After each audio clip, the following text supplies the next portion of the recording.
No niin, tervehdys pitkästä aikaa, rakkaat retroystävät. Pikkasen tossa vierähti aikaa, kun oli noita joulu- ja uusia vuosia ja mitä lienee turhanpäiväisyyksiä häiritsemässä harrastuksia, mutta niistä on nyt päästy yli ja mä ajattelin, että nyt voitaisiin taas vähän harrastella videoita. Ja mä ajattelin, että näin niin kuin uuden vuoden kunniaksi, niin voisi aiheena olla tämmönen testi parista, tarkkaan ottaen 4 koneesta, että minkälaisia ne on ja mikä on niistä mun suosikki. Ja jotta mun ei tarvinnut ihan itse keksiä tätä testiä, niin lainataanpa tämä testi nyt tästä Microbitistä, joka on aikanaan 84 julkaistu. Ja tämä kyseinen Microbitti räjäytti meikäläisen maailman, kun tämä 84 julkaistiin, eli viime vuonna 40 vuotta, käsittämätöntä, siis 40 vuotta. Tämä lehti on nykyään vitriinissä, tai siis itse asiassa tuommoisessa kehyksessä, ja seinällä täällä mun tietokone on Museon Atan tiloissa. Tästä näkee, miten tätä on aikanaan luettu muuten pikkasen monta kertaa.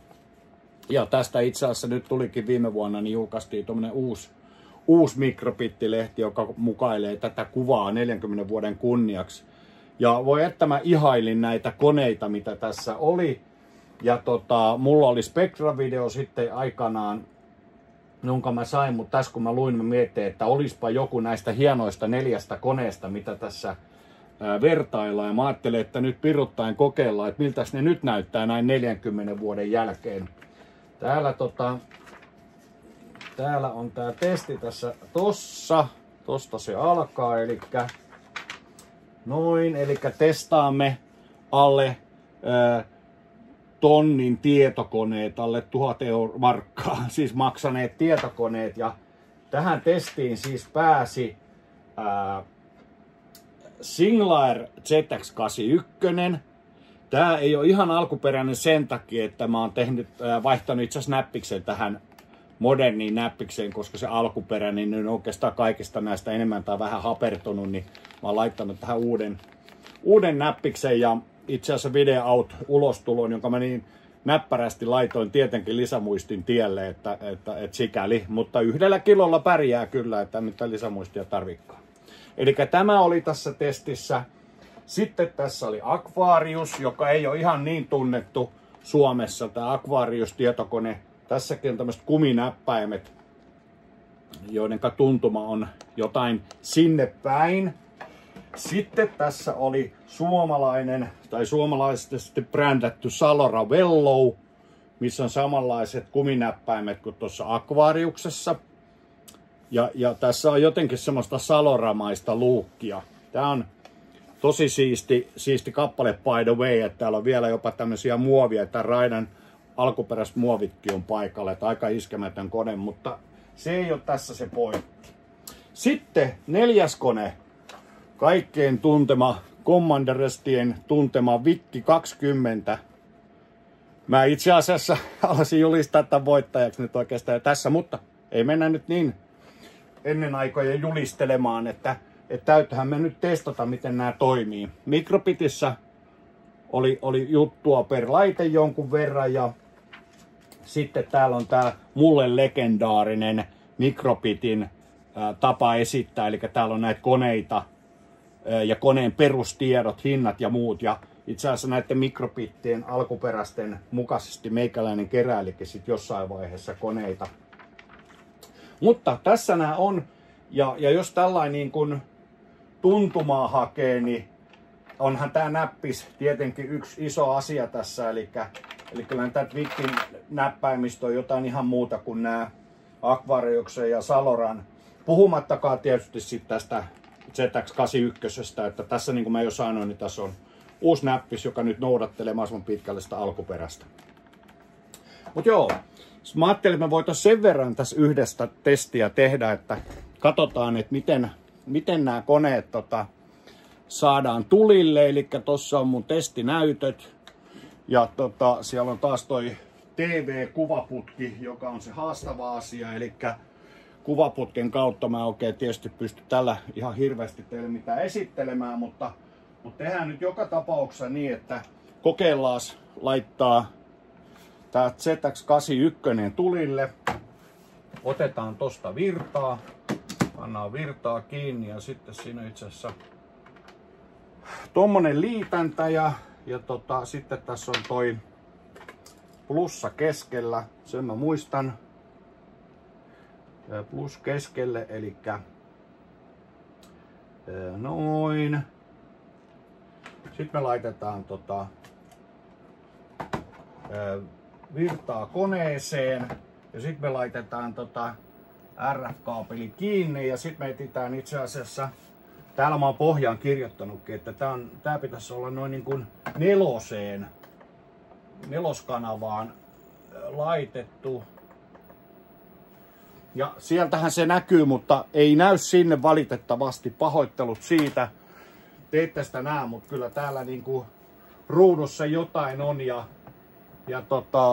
tekstiä saada aikaiseksi. Mä en ollut mikään Singlarin kova käyttäjä koskaan, eli en mä ihan hirveästi ole siitä tykännyt aikaisemmankaan, mutta ei tää nyt tässä kohtaa pitemmälle pääse, että ei jatkoa.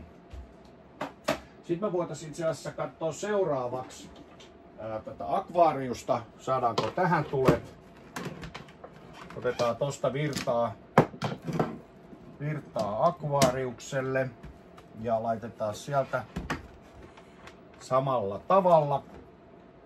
Laitetaan TV kiinni ja virta päälle ja tässä olisi kanava niin paljon kuin 6. Ja siellä näkyy, tässä lukee Press Return Key to Start.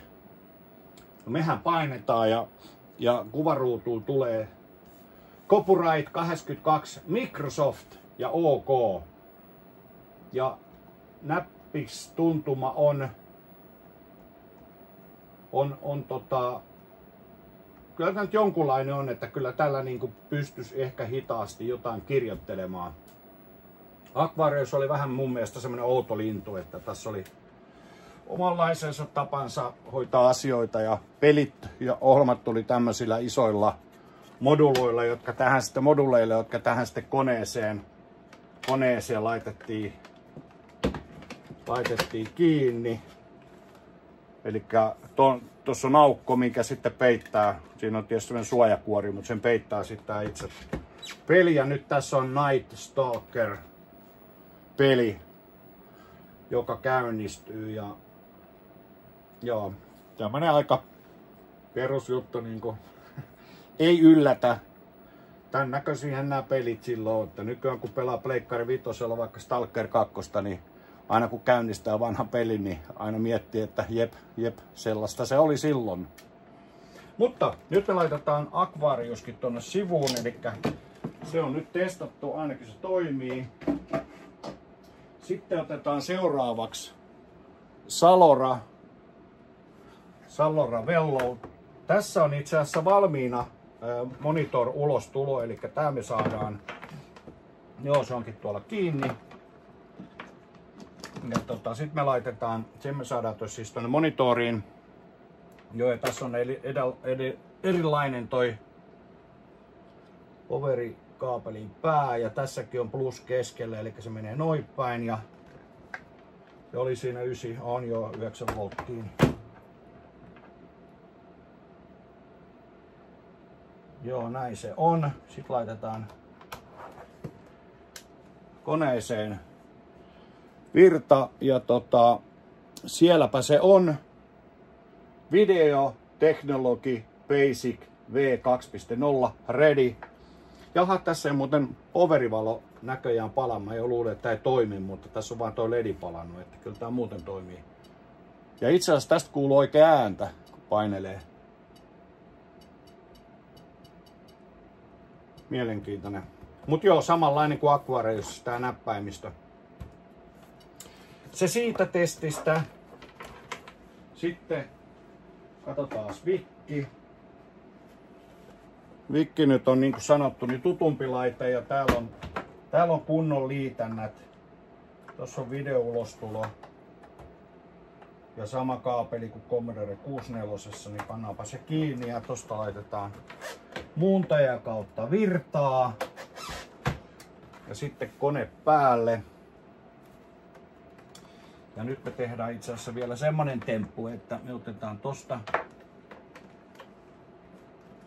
noin kaapeli ja vaihdetaan täältä noin ja sitten virtaani. Sitten tulee Vikin tutun näköinen aloitusruutu. CPM Basic V2 3582 pytös free ready. Ja sitten ei muuta kuin käyttämään. Ja ai että kun nautinnollinen on tää näppäimistötuntuma. Tää on niinku ihan oikeassa tietokoneessa. Noin. No. Nyt on käynnistystesti suoritettu. Eli kyllä nämä kaikki ainakin käynnistyy, jos ei muuta. Vaikka ikää on jo jonkun verran laitteilla.